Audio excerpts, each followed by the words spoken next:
guys, welcome to our channel. So ఈ video చాలా updates అయితే నేను ఇవ్వబోతున్నాను బిగ్ బాస్ 8 సంబంధించింది. ఈ వీక్ లో చాలా ట్విస్ట్లు అయితే జరగబోతున్నాయి. ఏ సీజన్ లో జరగంది ఈ వీక్ బిగ్ బాస్ 8 లో జరగబోతున్నాయి. సో లేటెస్ట్ అప్డేట్స్ అన్ని నేను ఇస్తాను. మిడ్ వీక్ ఎలిమినేషన్ ఎవరు, సీక్రెట్ రూమ్ లో ఎవరు ఉండబోతున్నారు, డబుల్ ఎలిమినేషన్ ఉంది, వైల్డ్ కార్డ్ ఎంట్రీ ఎప్పుడు, సో ఎన్ని అప్డేట్స్ కూడా నేను ఈ వీడియోలో ఇస్తాను. ప్లీజ్ మన వీడియోలోకి వెళ్లే ముందు ఒక లైక్ చేయండి. అలాగే కొత్తగా మన ఛానల్ ఎవరైనా చూసినట్లయితే ప్లీజ్ సబ్స్క్రైబ్ చేసుకోండి. సో ఏమాత్రం లేట్ చేయకుండా వీడియోలోకి వెళ్ళిపోదాం. సో ఇప్పుడు ఈ వీక్ లో చాలా ట్విస్ట్లు అయితే ఉండిపోతున్నాయి కదా. సో సీక్రెట్ రూమ్ లో ఎవరు ఉండిపోతున్నారు, డబుల్ ఎలిమినేషన్ అండి, మిడ్ వీక్ ఎలిమినేషన్ లో ఎవరు ఉండిపోతున్నారని మీరు అనుకుంటున్నారు? సో మిడ్ వీక్ ఎలిమినేషన్ లో మాత్రం నిఖిల్ ఉండిపోతున్నాడు. ఇక్కడ బిగ్ బాస్ టీమ్ మాత్రం గట్టిగానే అనుకున్నారనమాట నిఖిల్ ఉండడానికి. బిగ్ బాస్ టీమ్ మాత్రం నిఖిల్ గానీ నాగమణికంట గానీ మిడ్ వీక్ ఎలిమినేషన్ చేద్దామని అనుకున్నారు. కానీ నిఖిల్ ని చేస్తే, ఎందుకంటే ఇప్పుడు లాస్ట్ 2 టైమ్స్ చూసుకుంటే వాళ్ళ ఫ్రెండ్స్ వెళ్ళిపోయారు కదా, అభయ్ కానీ తర్వాత సోనియా. సో ఇప్పుడు కూడా తను వెళ్ళిపోయిన తర్వాత నిఖిల్ పెద్ద ఆలోచించరు. ఇప్పుడు దాకా తన మీద గ్రూప్ డిస్కషన్స్ పెడుతున్నారని, గ్రూప్ గా గేమ్ ఆడుతున్నారని చెప్పి, గేమ్ డల్ అయిపోయిందని చెప్పి నాకున్నారు అంటాం, లేకపోతే హౌస్ మేట్స్ అనుకోవడం, బయట వాళ్ళు కూడా అనుకుంటున్నారని వాళ్ళు అనుకోవడం. సో అన్ని జరుగుతున్నాయి. కాబట్టి మిడ్ వీక్ ఎలిమినేషన్ అయిపోయినా కానీ నిఖిల్ ఎలిమినేట్ అయిన తర్వాత ఎవరు కూడా అంత ఊహించరు సీక్రెట్ రూమ్ లో నిఖిల్ ఉంటాడని. కానీ నాగమణికంట మాత్రం ఎలిమినేట్ అయితే అంత గేమ్ అనేది ఉండదు. నిఖిల్ మిడ్ వీక్ ఎలిమినేషన్ అయిపోయిన తర్వాత సీక్రెట్ రూమ్ లో ఉంటే ఎవరు గేమ్ ఎలా ఆడుతున్నారు, తన గురించి ఏ డిస్కషన్ జరుగుతున్నాయి అండ్ ప్రతిదీ కూడా తను తెలుసుకొని లోపలికి ఎంటర్ అయినప్పుడు అశ్వత్థామ 2.0 సీజన్ 7 లో జరిగినంతగా ఈసారి కూడా జరగచ్చు అని చెప్పి నిఖిల్ అయితే సీక్రెట్ రూమ్ లో అయితే పెట్టడానికి డిసైడ్ అయ్యారనమాట.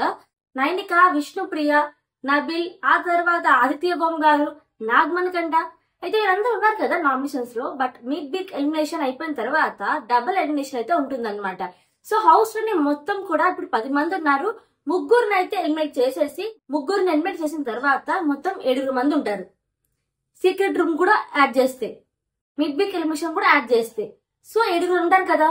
ఇప్పుడు వైల్డ్ కార్డ్ ఎంట్రీకి ఎంతమంది ఎంటర్ అవుతారు, మొత్తం 8 మంది. సో 8 మంది ఎంటర్ అయినప్పుడు సీక్రెట్ రూమ్ లో నిఖిల్ ని కూడా వైల్డ్ కార్డ్ తో లోపల పంపిస్తారు. సో పాత కంటెస్టెంట్స్ మొత్తం 8 మంది అండ్ వైల్డ్ కార్డ్ ఎంట్రీస్ మొత్తం 8 మంది. సో ఈ 8 మంది మధ్య గొడవలు అయితే జరుగుతాయన్నమాట. సో ఈ ట్విస్ట్ అయితే బిగ్ బాస్ అయితే పట్టడం జరిగింది. అండ్ ఇంకా పెద్ద డిస్కషన్స్ అయితే జరుగుతున్నాయి.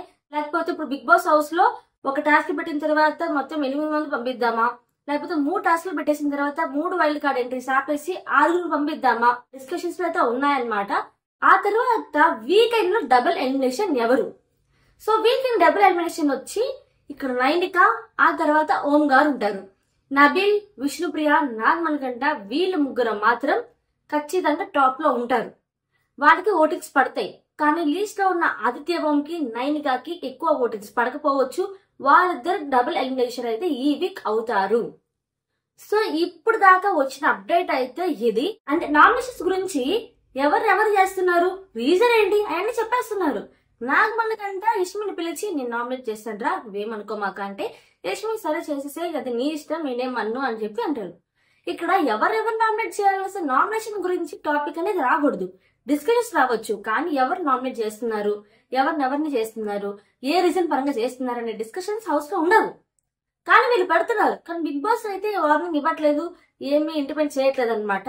సో ఈ నామినేషన్స్ కూడా అందరికీ తెలుసు ఎవరు నామినేట్ చేస్తారు, ఏం జరుగుతుంది అని. సో ఈ వీడియో చూసిన తర్వాత ఇలాంటి మరిన్ని అప్డేట్ కోసం మన ఛానల్ ని ప్లీజ్ సబ్స్క్రైబ్ చేసుకుంటారు కదా, అండ్ లైక్ మాత్రం చేయండి.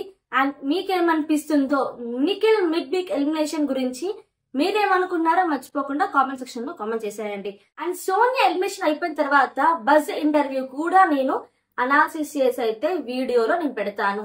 ఇక్కడ బజ్ ప్రోమోని బీభత్సంగా ఉంది. అంబటి అర్జున్ మాత్రం బజ్ ఇంటర్వ్యూ సోనియాని అద్దరిపోయే క్వశ్చన్స్ అడిగాడు, అద్దరిపోయే విధంగా మాటలు కూడా మాట్లాడడం జరిగింది. సో మీరు చేయాల్సిన పని ఇవన్నిటి కోసం మన ఛానల్ లైక్ చేయండి, అలాగే సబ్స్క్రైబ్ చేసుకోండి for more interesting videos. Thanks for watching. See next video. Take care. Bye by.